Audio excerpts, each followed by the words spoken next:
నమస్కారం స్నేహితులారా.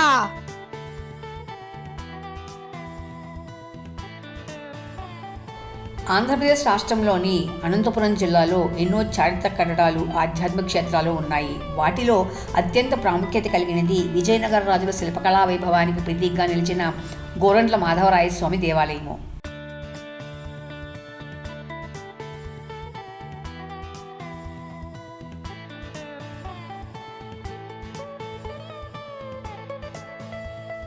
సుమారు 600 ఏళ్ల చరిత్ర కలిగిన ఈ ఆలయము కేవలం ఒక ఆధ్యాత్మిక కేంద్రమే కాదు, అద్భుతమైన శిల్ప సంపదకు నిలయము. ఈరోజు మనం ఈ వీడియోలో గోరంట్ల క్షేత్ర విశిష్టతను, అక్కడ శిల్పకళా చాతుర్యాన్ని క్షుణ్ణంగా తెలుసుకుందాం.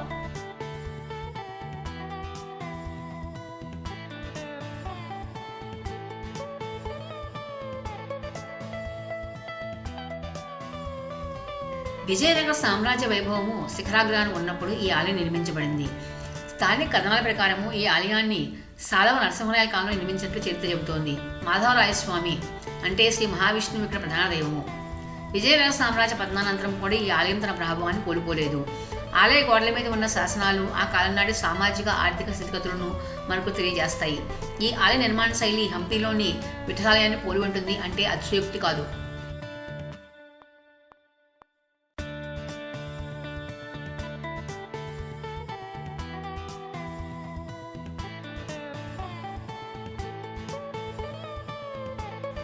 ఈ ఆలయంలో ప్రధానంగా చెప్పుకోవాల్సింది ఇక్కడి మండపము. ప్రతి స్తంభము ఒక కావ్యంలా కనిపిస్తుంది.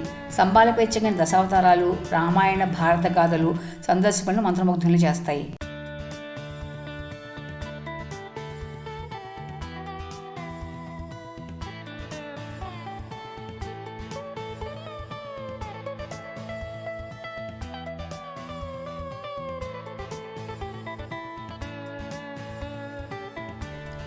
ముఖ్యంగా ఇక్కడ గౌడవాహనము అత్యంత ఆకర్షణీయమైనది.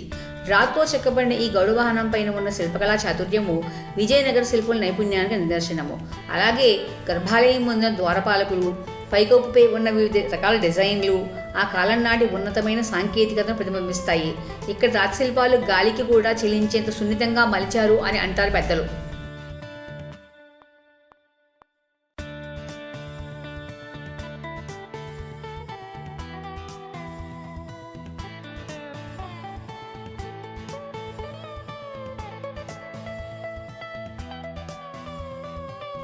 మాధవరాయ స్వామి ఇక్కడ శంకుచక్ర గదాధారి అయి అత్యంత సౌమ్య రూపంలో దర్శనమిస్తారు. భక్తులు ఇక్కడ స్వామివారిని దర్శించుకుంటే సకల పాపాలు తొలగి మనశ్శాంతి కలుగుతుందని నమ్ముతారు. ఆలయ ఆవరణలో ఉన్న ప్రశాంతత భక్తులను పారవశ్యంలో ముంచెత్తుతుంది. నిత్య పూజలు, ఉత్సవాలతో ఈ క్షేత్రం ఎప్పుడు కలకల్లాడుతూ ఉంటుంది. ముఖ్యంగా బ్రహ్మోత్సవాల సమయంలో ఈ ఆలయము కొత్త వెలుగులు సంతరించుకుంటుంది.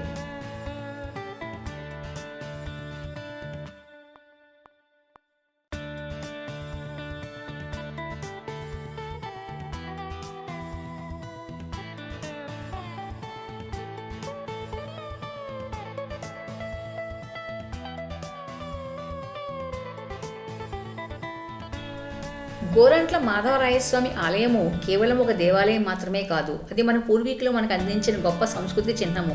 కాలగమనంలో ఎన్నో మార్పులు వచ్చినా ఈ ఆలయ శోభ మాత్రం తగ్గలేదు. మీరు ఎప్పుడైనా అనంతపురం వరకు వెళ్తే శిల్పకళా వైభవానికి నిలయమైన ఈ ఆలయాన్ని తప్పక సందర్శించండి.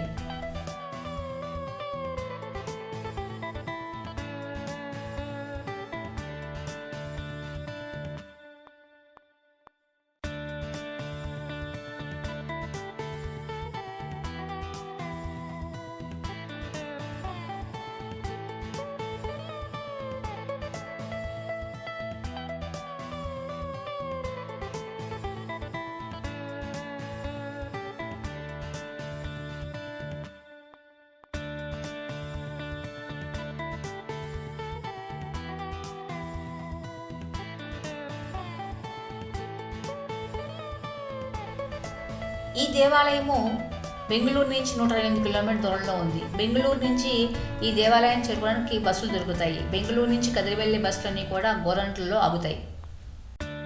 మా వీడియోస్ కనుక మీకు నచ్చినట్టయితే please do like, share, subscribe to our channel trips with Tripura.